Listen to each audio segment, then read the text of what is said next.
Hello, welcome to the Intelligence Briefing Live What's the Buzz, where leaders and hands-on experts share how they have turned hype into outcome.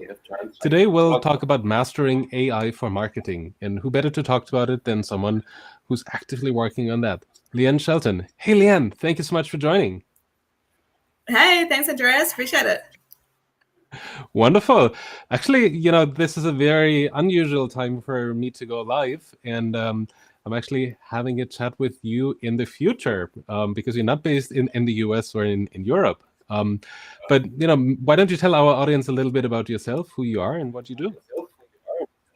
Sure. Yeah, so I'm based in Sydney, Australia. So I'm in the future. It's 9 a.m. Wednesday. It's going okay so far. And my background is in copywriting and content marketing, hence the reason we're talking about marketing today.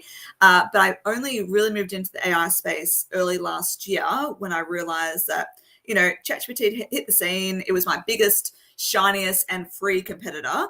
And my conversions had already started to drop from like the economic climate, and let alone now you've got a free tool that does the content for you.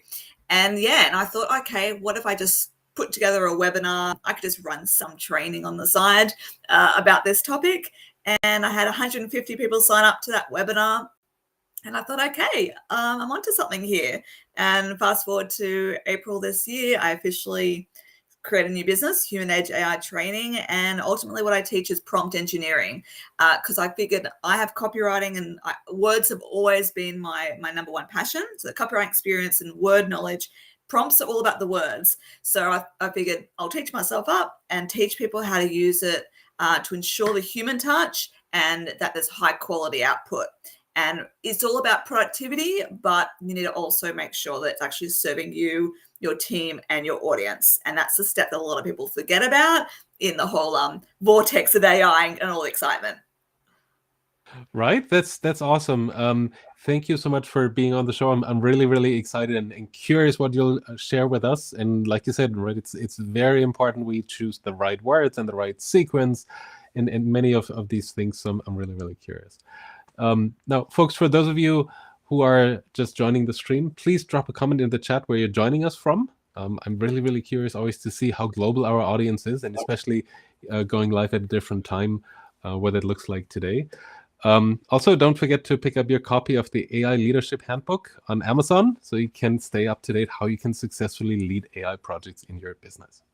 Now, Leanne, what do you say? Should we play a little game to kick things off? Sure, let's do it. All right.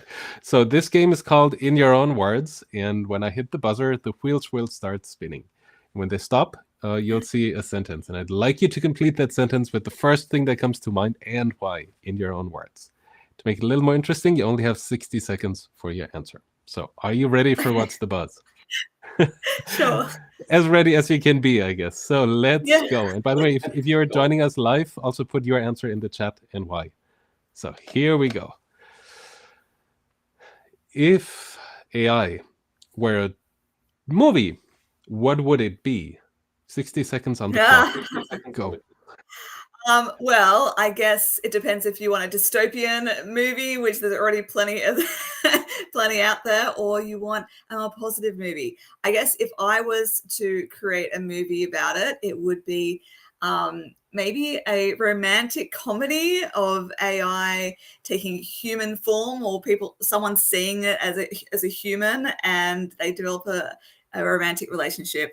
I'd probably create something fun like that. But I just think of I don't know if you know Big Bang Theory, but Rajesh falls in love with Siri. That's kind of the concept that has popped into my head, and because that's kind of where we could end up going. People just trusting AI to be their confidant, I guess, and that's a bit of a worry, but that could be a romantic comedy with AI and humans. Yeah, fall in love. Wonderful. I love it.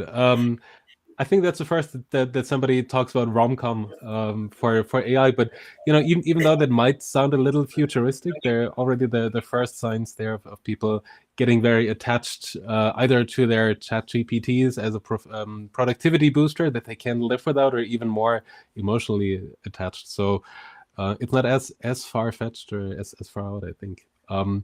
But you mentioned also this human touch is really, really important when leveraging AI.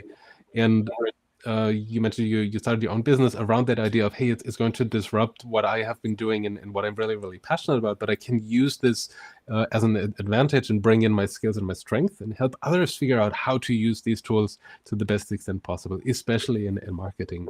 So I'm curious, how do you suggest businesses find that balance between humans, AI, as they are creating information? Yeah, that's a really great question. And yeah, I'm writing a book, and that's one of the chapters about balancing the human brains and the AI bots. And that's the thing. I think everyone needs to take a step back when you are embracing AI. A lot of people, like I mentioned, get very excited and think of the potential and the money saving and the time saving factors. But you just need to take a deep breath and consult as a team and not just be one person making the decisions, because there will be, like, you got to think about what cost, right? If you brought in this AI tool, okay, are you actually sacking humans? Why are you sacking them? You should actually be training them to use the tool and bring in, like with my situation, their experience and expertise, bring that to the AI tool and then manage it effectively, oversee it, be a bit like tech support, and train it up. And as things, change and whatever. So, or if that's from like an internal point of view, but also from an external point of view, you've got to think about how it's going to land with your audience. And this is a big issue as well with, so that's my voice. And, like people just going, oh, look how much content, like for marketing purposes, I can pump out really quickly. And the thing is with that is that so many people focus on their own productivity, that like internally, how does it help me, rather than thinking about how it serves the audience. So if you're just thinking, I've got to pump out thought leadership pieces, I've got to pump out things to increase our brand awareness for SEO. The thing is, if that is generic robotic content, if you haven't put enough effort into training up to understand the business, your brand voice, your customers, the customer, we're already seeing it. We can tell if it's AI content. If it's just flat and bland, lifeless, has no humanness to it, no case studies, no personal anecdotes, we're just going to see right through it. And you're going to lose that know, like, and trust, the know, like, and trust factor. So basically, when you are using our tools, make sure that you have that balance. You are, the humans are managing the tools, and basically, if you use it well, it should be almost indistinguishable as AI. And that's, I put out some AI content, like articles. You would have no idea because it's been trained up on my brand voice, and I've gone back and tweaked it. So that's the key thing really here. It's making sure the humans remain in control and you're not handing over everything to the bots for the sake of productivity. I think that's a really good point that you're making. And I remember about 2 years ago when ChatGPT came out and I started using it for the first time, I had exactly that same feeling that you described. It's me. It's okay. It's pretty bland. It's generic. I don't get out of this tool what I think I would get out of an AI tool. It's totally underwhelming. But then people started coming out with prompt cheat sheets and frameworks and different things to how to approach it. And all of a sudden it became a lot more useful. And I became a lot better at using these tools. So I could see a similar evolution there as well. But I think especially the part you mentioned about, think about who you're writing for or who you are using the tool for. Yes, for your own productivity, but mainly to communicate a point to your audience. And what does your audience want to know, to learn, to hear? It's not just about you. It's about you serving them. I really like how you framed that. I think that's a super important point. But I'm also curious. I was previously in marketing. We started to use tools like ChatGPT to help us, create narratives, to create copy for web pages, a little bit for blogs here and there.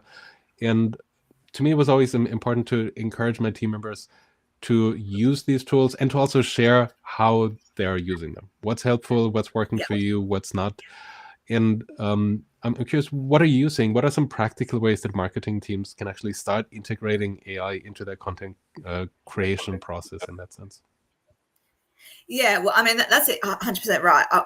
You should be integrating into your current processes before you go and create massive projects or say, hey, we've always wanted to write this book and now I've got AI can just write it for us. I don't want you to think about that. I want you to think about your day-to-day tasks. And honestly, how I personally use it is a starting point only. It's never the finishing point.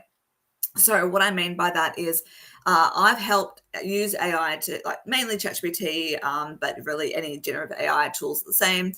Just kind of say, all right, I need some ideas. Can you help me with some ideas for articles or getting started? Or here are my rough notes. Can you kind of make sense of this and put this into an outline or create a social media post from this?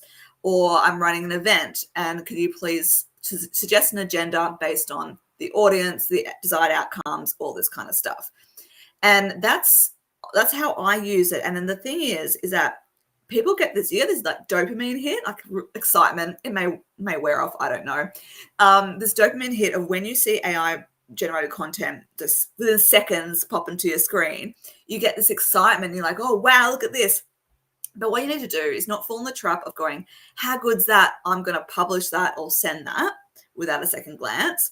What you need to do is use that dopamine hit as fuel for your creativity and critical thinking. So then go, ooh, okay, I like what it said there, don't like that.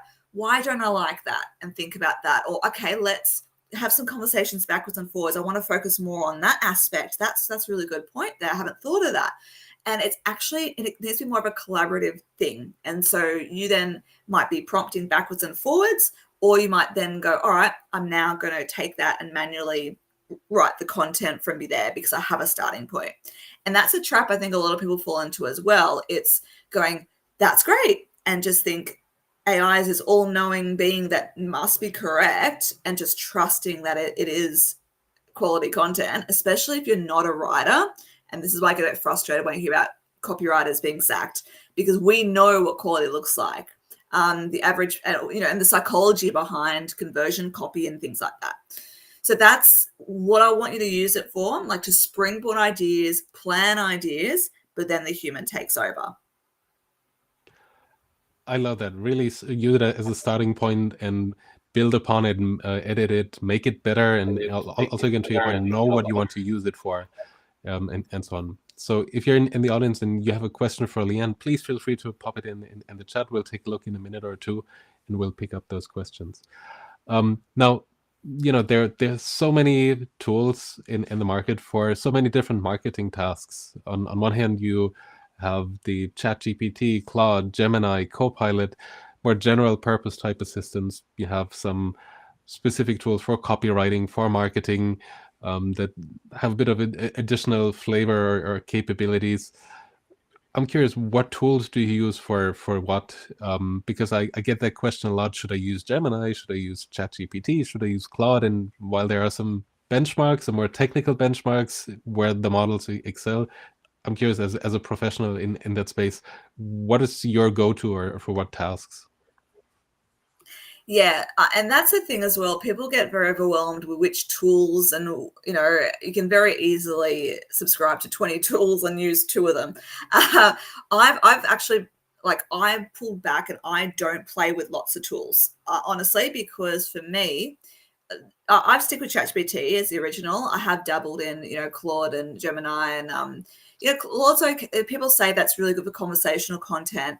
But the thing is, I've spent most of my time in ChatGPT, so therefore it knows me really well, and the voice is really good. And so there's no point jumping across to other tools or different things when this one knows me. And actually, curiously, I was late to the party with the custom GPTs. I was a bit hesitant because I thought the main thing knows me so well. I have since gone to GPTs to help me write my book or create marketing materials.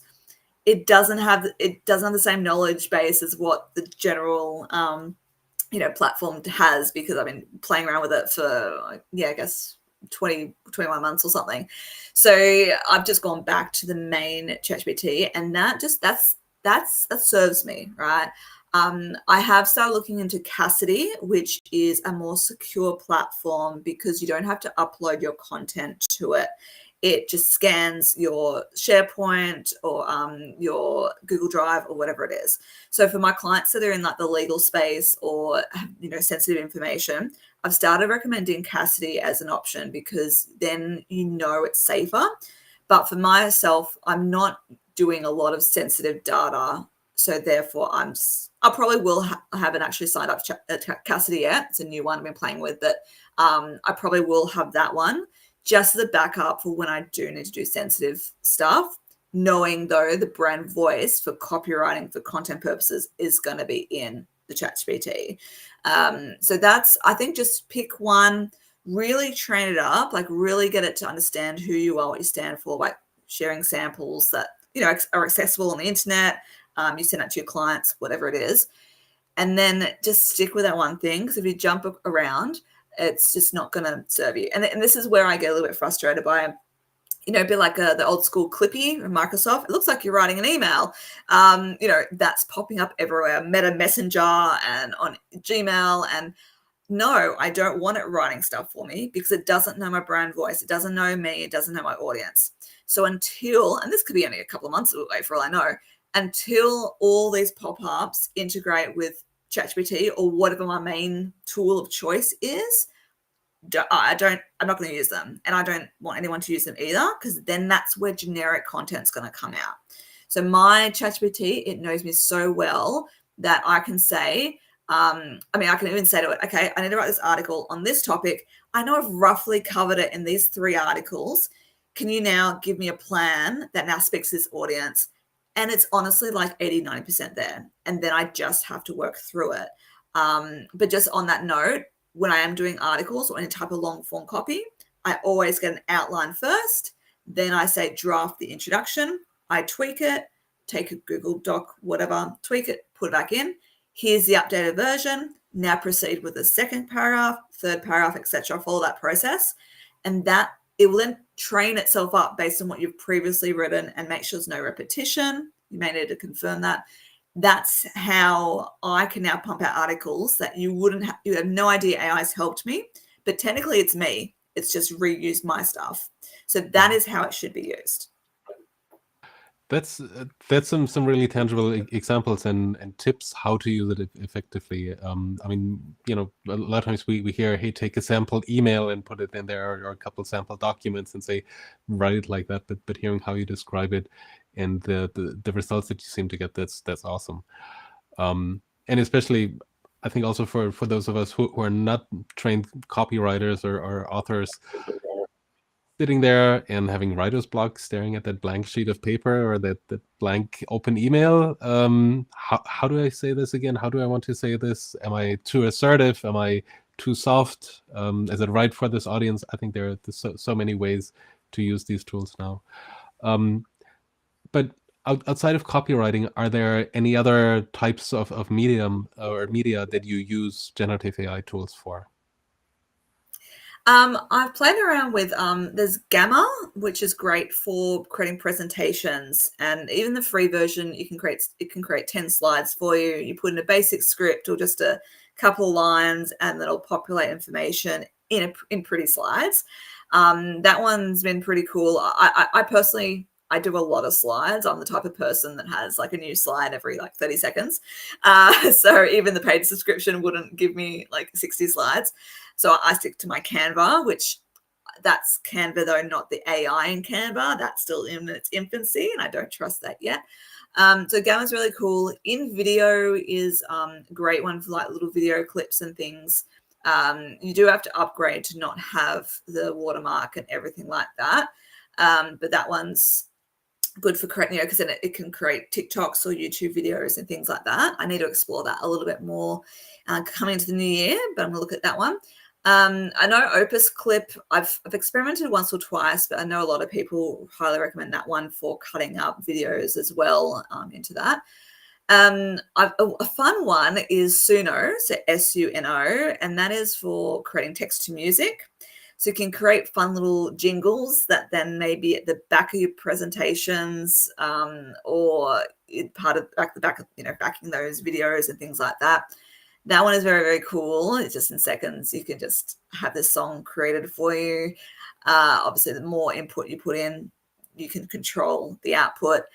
What else do I play around with? And obviously things like Otter, like for transcribing and summarizing meetings. That's always been really helpful for like briefings or just the recap. Fathom is also really good. I've been on the receiving end of a Fathom transcript and summary, and it's spot on. Like, rather than going back and watching the recording and having to take notes and go, oh yeah, what did I have to do again? Yeah. So there's a few little things like that, but good. I think those are some good tips, and I'm sure there are some tools that maybe those of you in the audience might not have come across yet. So do take a look there as well.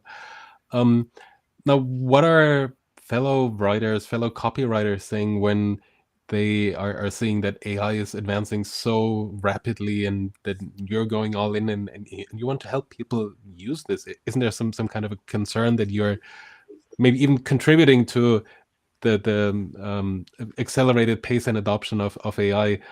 And, how do we work with that effectively? What are some of your peers saying, or what are they concerned about, and how do you help them? Yeah, so it may seem like I've gone to the dark side, but no. No, like, honestly, there's all my copywriting buddies and things, quite often they're going more into strategy and looking at more big picture strategy, because you need to have that strategy. So if you are going to use AI, you have that in mind to brief the platform to get quality output. And honestly, that's why I moved into this space initially. It was like, can't beat them, join them. And I figured if people are going to be using AI to write their content, I can at least put my copywriting hat on and teach them what quality content looks like and how to do that. Because I personally, bought one of those 1,000 prompt guides for $57 early last year just to check it out. But the problem is, and be wary of this, every time you see a prompt shared online or one of those guides, the thing is that prompt is just like a skeleton, right? Everyone's got a skeleton, but our exterior is very different. So you need to think about adding to that prompt to personalize it and make it yours, because those prompts otherwise make no sense without any context.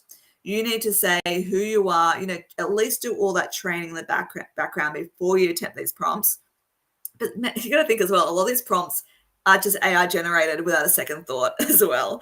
So take it with a grain of salt and think of that. But test them out. You need to go, okay, what do I actually want? Okay, what I say is think backwards. What do you want the desired outcome to look like? What kind of impact do you want that to have on your audience?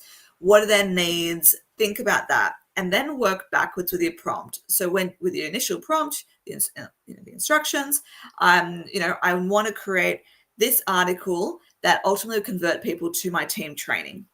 It needs to really speak to the fears that they're still having on this, and I want it to be roughly around 1,000 words. I want to also, whatever it is, really get clear on that context rather than write me an article on this topic. And you need to, this is where the copywriters can come in. We know what needs to go in, like the fun, relatable stories, some statistics may need to go in, some case studies may need to go in. All that, we need to add layers to the content. And this is where a lot of people don't do this with their AI-generated content without the copyright knowledge, because they take it at face value, but it is usually surface level content. And if it is regurgitated from wherever, sometimes unethically, of however it's been sourced, you just don't know if you can trust it or anything. So what I do say, and I say this to my copywriting friends too, look, we still know you need to find the right resources and then tell it, only use these resources to write this article, which helps with the SEO practice, with backlinks and everything like that.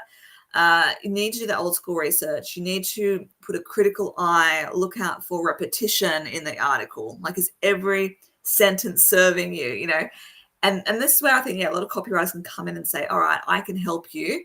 So they need to learn the tools themselves so that they can become coaches. And it's probably going to be a whole bunch of AI coaches who are copywriters. I know of at least a couple that have done that, just to make sure people understand the nuances that go into good content. And that's the thing as well, like being in Australia, we like certain things in our content very different to, say, US audience. We hate being sold to. So if you're being way too promotional, you're going to lose us. AI has been probably predominantly trained up on American content. So, maybe a small fraction of Australian stuff. So you need to be wary of this and have that human lens. So that's the thing it comes down to, just checking it. I really like that part, that we need people with skills to review the information, to make it better, to make it tangible, to also, you know, localize it in a sense to the audience that we're trying to reach. You know, I'm curious there. You mentioned a number of great examples. Give it examples of how you write. What is your tone? What is your style? What is your brand voice? Are there any other ways or recommendations that you have how we can make these tools sound more like us, maybe if we don't have that much content yet, or some other recommendations? Yeah, so there's a couple of ways. Like if you've already got a style guide, then obviously you say, here's my style guide with my brand voice, can you review it? But then always test it, because what the humans think that brand voice is could be very different to how the AI bots translate it. So you might think our content is professional and conversational, but when the bots, they take those words to completely different meaning. So what I do recommend is, yeah, if you've got a style guide, then play around with it and say, actually, I want it more like this, want it more like that, tweak it. Thank you. Now, can you provide me an updated brand voice? And then you share that with the rest of your team, so everyone's got that consistent voice. So that's one method if you've already got that brand voice sorted. If you don't, I recommend putting in samples of stuff that you have written, or even someone you would, a brand that you feel like it's kind of the feel that you're going for, and then share samples of that and say, all right, here are some samples of my writing style. Could you please create an analysis and tell me what that style is? You need to remember this going forward. Say this is the 𝗠𝗵𝗁𝗃 brand voice for like future content. And you'll get better and better. And, you know, I still get to this day some content at first glance, I'm like, it's not really sounding like me. I'll just say, oh, can you rewrite the 𝗠𝗵𝗁𝗃 brand voice? Oh, yeah, apologies. And the next version's much better. I feel like it's doing that a bit lately. Who knows why? But yeah, that's why you got to just review it and go and read it out loud and think, does this feel like the right fit? Obviously, speaking to the entrepreneurs, or, you know, if it's your business, your voice, you'll know if it feels right or not. Or if you are part of a team, just check with everyone else. How does this sound to you? Do you think this represents where we're coming from? But yet you want everyone from the same company to be using the same brand voice. We've got that now. Like before, you may be told, hey, everyone, we're bubbly and this, but one person's bubbly wouldn't be someone else's bubbly, especially if their personality is not that. So this way with AI, you can ensure that consistency, but you got to train up first. Great point there, right? It's also about standardizing how we do sound and how we do want to sound in our brand to sound. So excellent there as well. Now we're getting close to the end of the show, and I was wondering if you can summarize the key 3 takeaways for our audience today before we wrap up. It's been super insightful so far, by the way. Yeah, thank you. Okay, I'm going to bring in 3 things that I was at an AWS Girls Tech Day recently, and these are 3 very simple things to just remember. See AI as your friend, okay? This is what I said to the kids. It's your friend, and you don't get your friend to do your homework for you. So please don't get AI to do your homework for you, do your work for you, but you can do research together and collaborate in a project. So that's how I want you to see AI, like a friend, like an intern as well, you know. Let's bring it up to the corporate space, you know, like an intern, treat it like a human. So also use please and thank yous manners, because we want to get, you know, keeping that habit. And obviously there's a security point of view as well. Don't upload anything that is highly sensitive just because you don't know where it's going to go. And I guess ultimately this comes down to you always checking the content. Make sure you are managing it. You're not handing over power to the AI tools. There's a big fear about humans being replaced by AI, and it's becoming a self-fulfilling prophecy by some of the actions and some of the tools that are coming out. I literally heard this morning about an AI tool that's helps you humanize AI content, and I'm like, yeah. So just, yeah, you review it, stay in control. Awesome. Wonderful. Leanne, thank you so much. Thank you for joining us and for sharing your experience with us. I really appreciate you spending the time with us and sharing what you're seeing on this journey. Wonderful. All right. And for those of you in the audience, see you next time for another round of the Intelligence Briefing Live. What's the buzz? Okay. Bye-bye. See ya.